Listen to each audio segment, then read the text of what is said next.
Hello, Jacques. It's wonderful to see you here. C'est bienvenue, Jacques.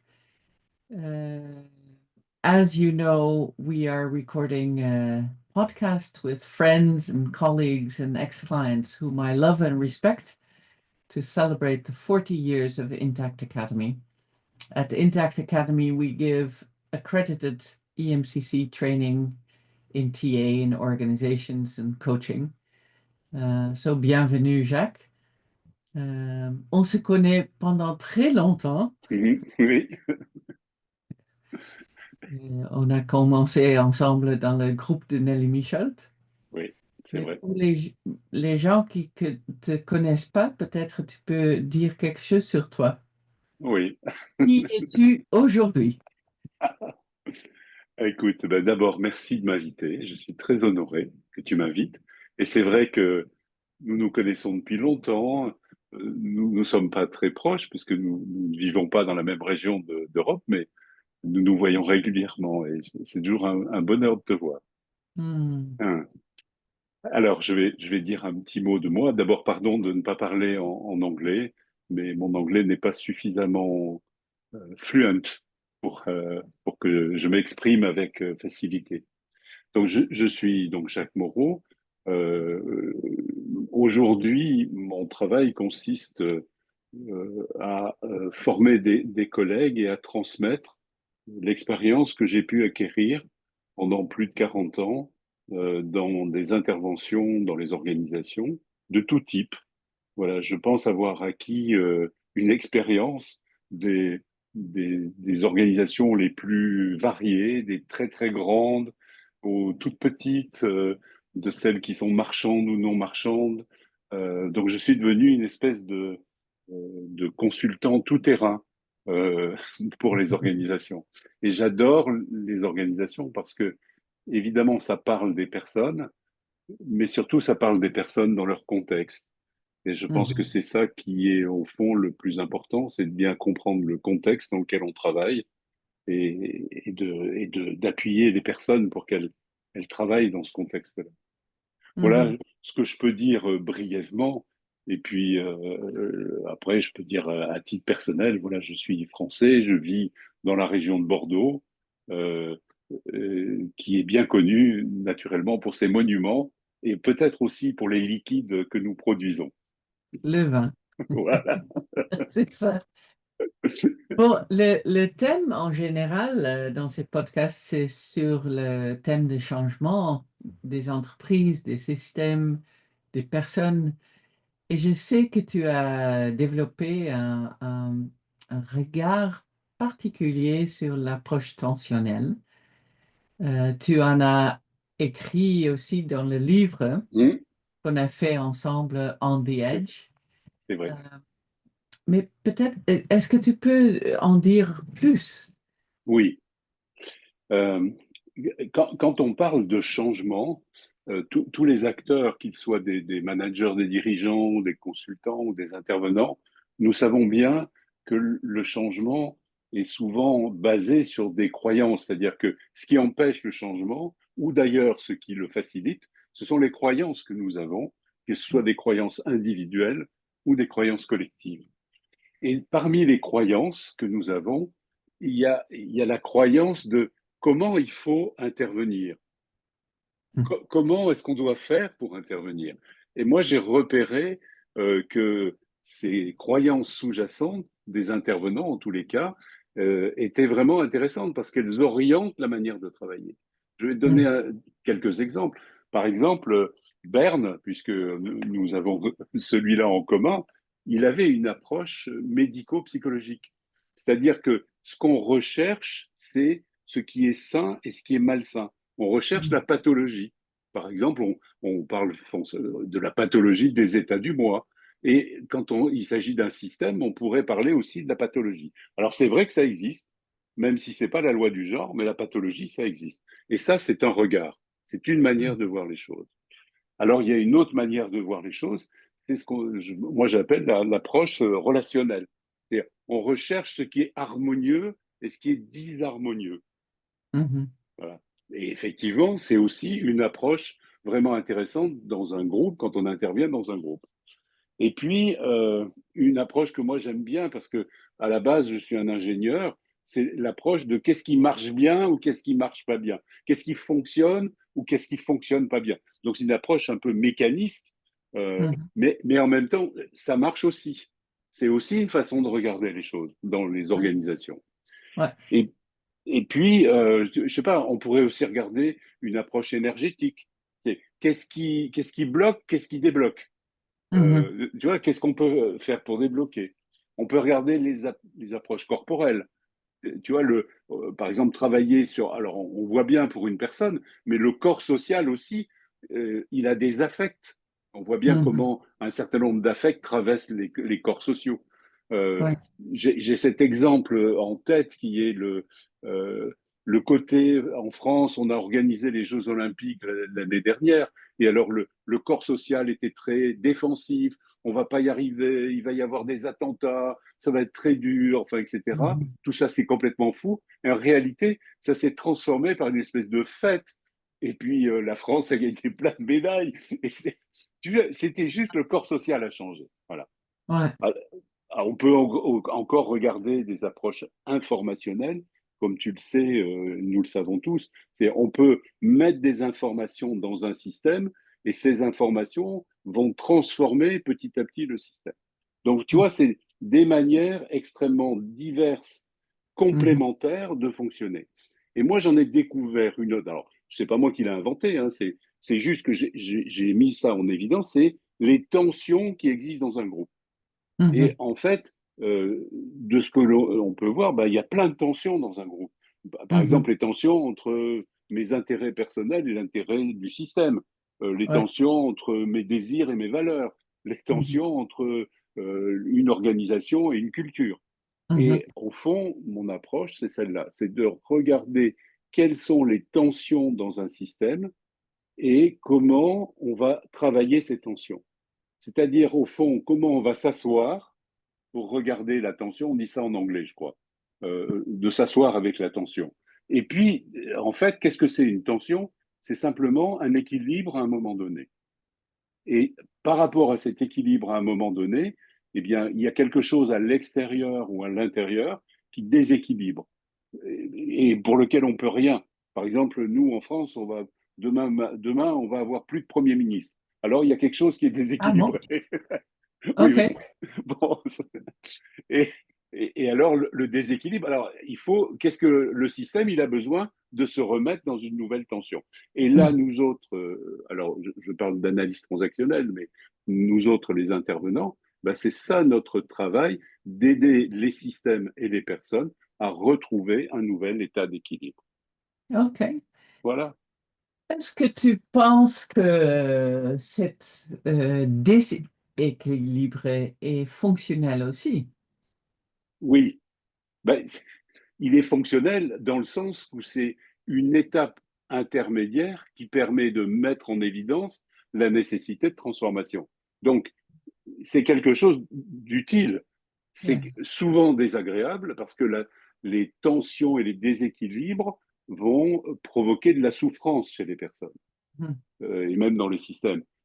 Et donc, nous avons aussi besoin d'accueillir la souffrance et d'essayer de la soulager avec les personnes. Ça, nous pouvons faire, mais aussi de positiver, de rendre positif cette étape de transition qui est nécessaire.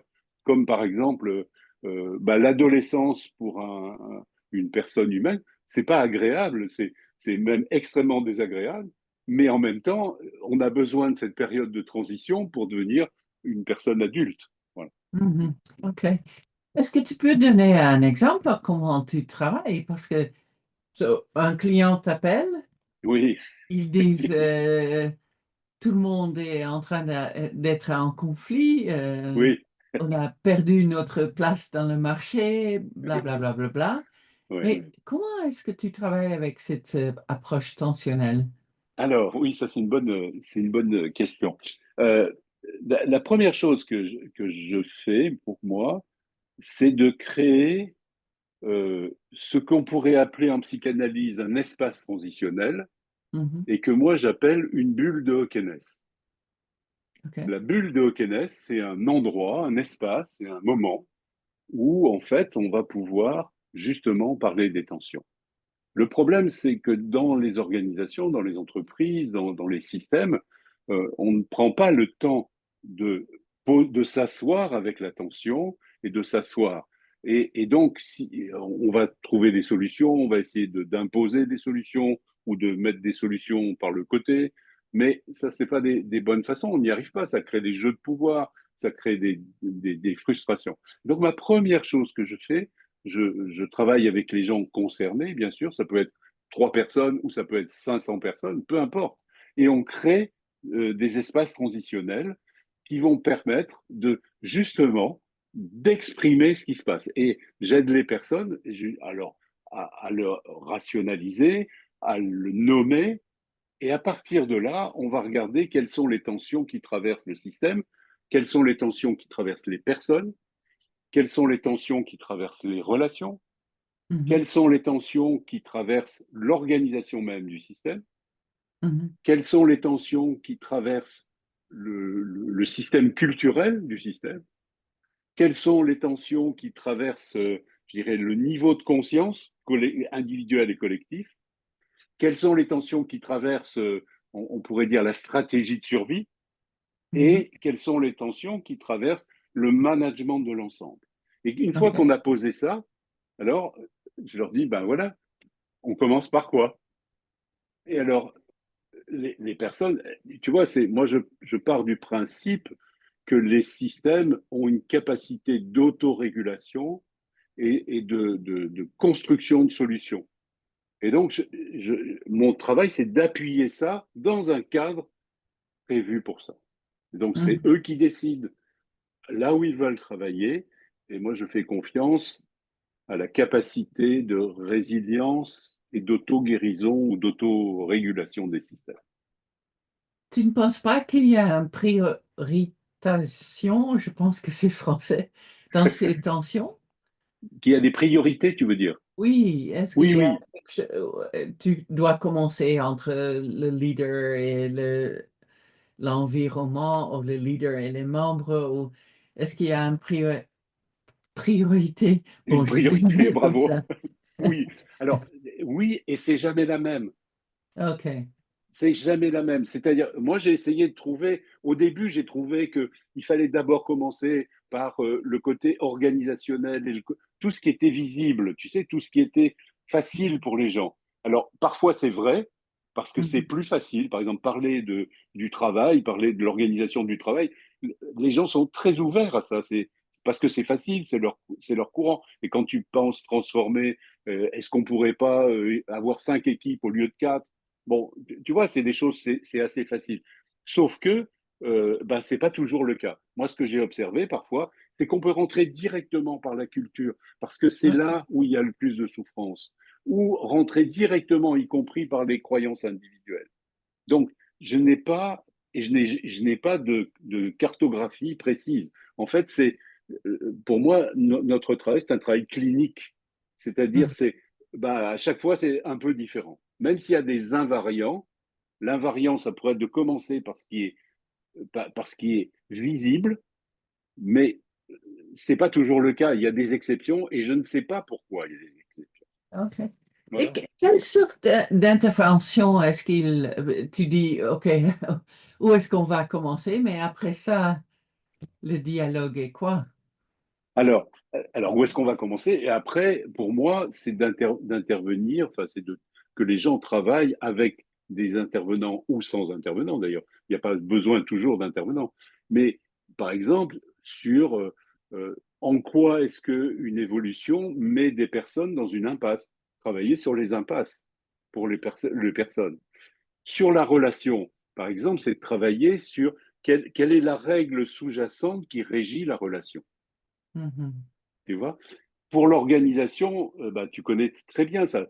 Nous, on a ce qu'on appelle la théorie des organisations de Berne, et on peut voir, par exemple, à quel endroit, pourquoi est-ce qu'il y a une régression de l'imago de groupe, et quel est le sujet clé. Par exemple, quelquefois, c'est la capacité du manager à comprendre la situation.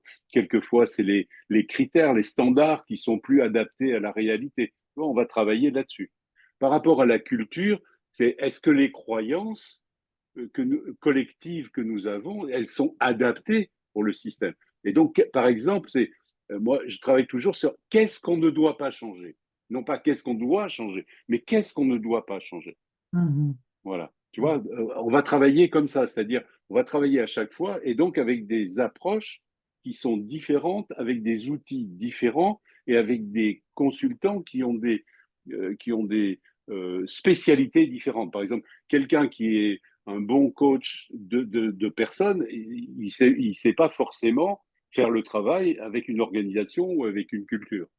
Donc Mhm. il faut des personnes qui connaissent bien Ils ces sont systèmes-là. adaptés au travail. Oui. Voilà. Et pour moi, il faut travailler sur la cohérence d'ensemble.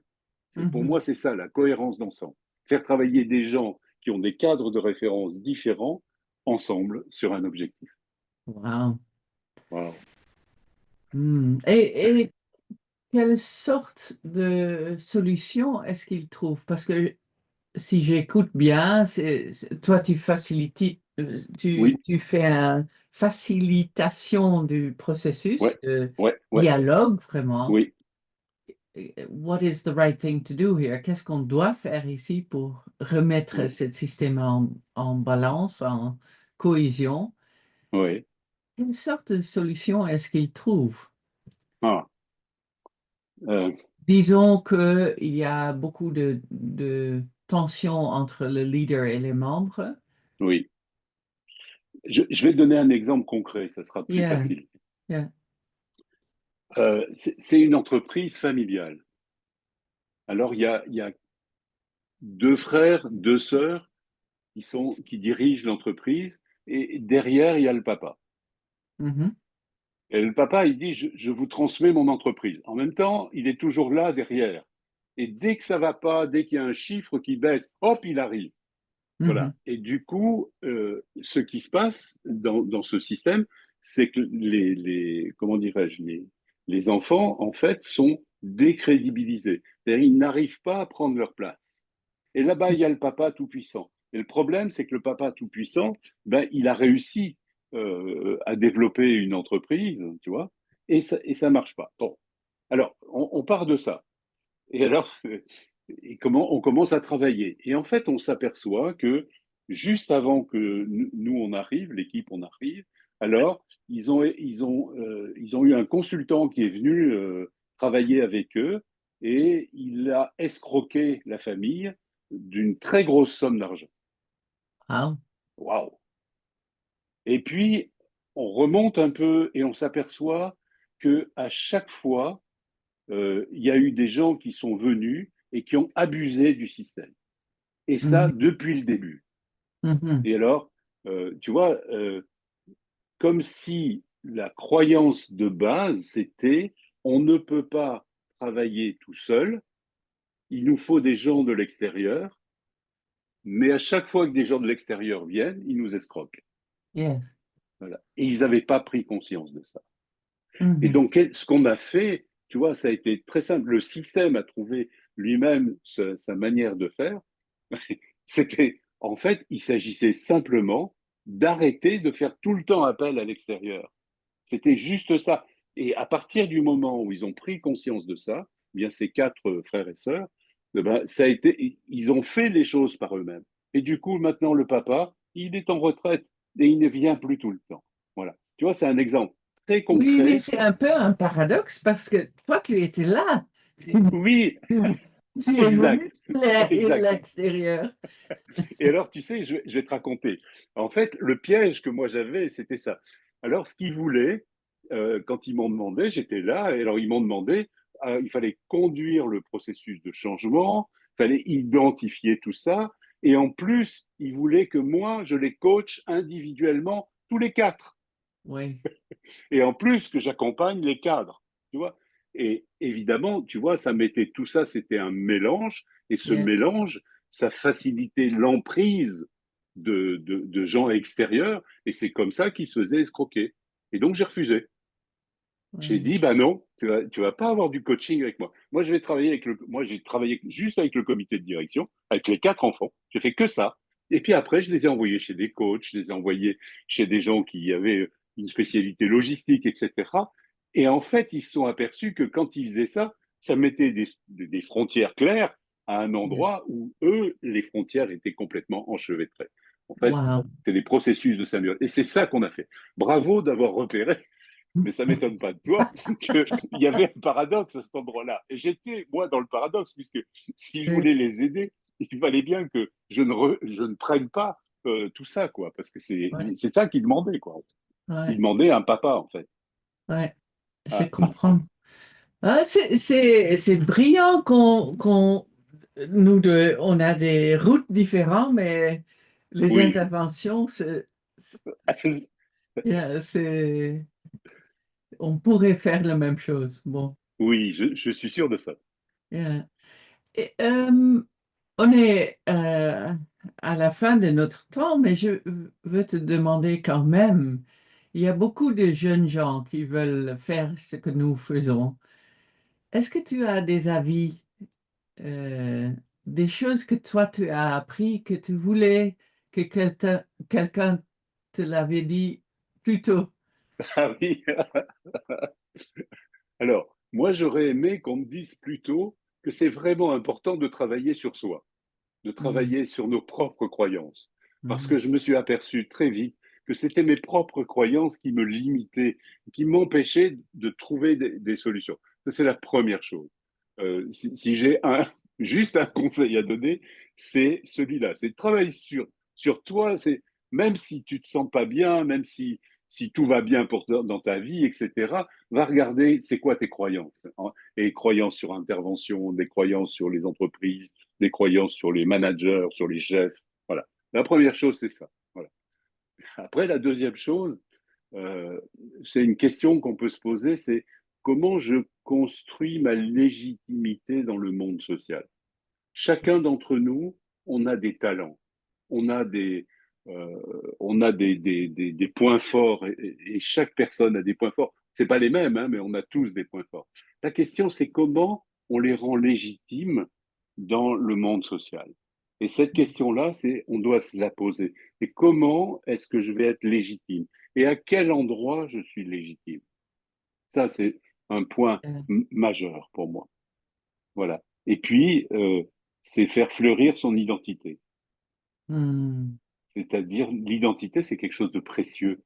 C'est quelque chose qui a tu sais, puisqu'on a évoqué le congrès de Montpellier, le thème, c'était l'héritage, la légitimité et l'identité. Eh bien, pour moi, tu vois, c'est comme si c'était une croix. Tu vois, l'héritage, c'est ce qui est vertical. Tu vois, on vient d'un hmm, territoire et on s'élève. Ça, c'est le développement personnel. La légitimité, c'est le côté horizontal, c'est la matérialité, comment je m'investis dans le monde. Et au centre de cette croix, eh bien, c'est notre identité. Et moi, j'aime bien la représenter par une rose, parce que la je le rose, c'est le vois. symbole de la vie. Oui, je le vois. Ah oui, tu Merci, vois ça Jacques. derrière moi. Merci C'était vraiment un grand plaisir pour moi de aussi. partager avec toi, Sarah.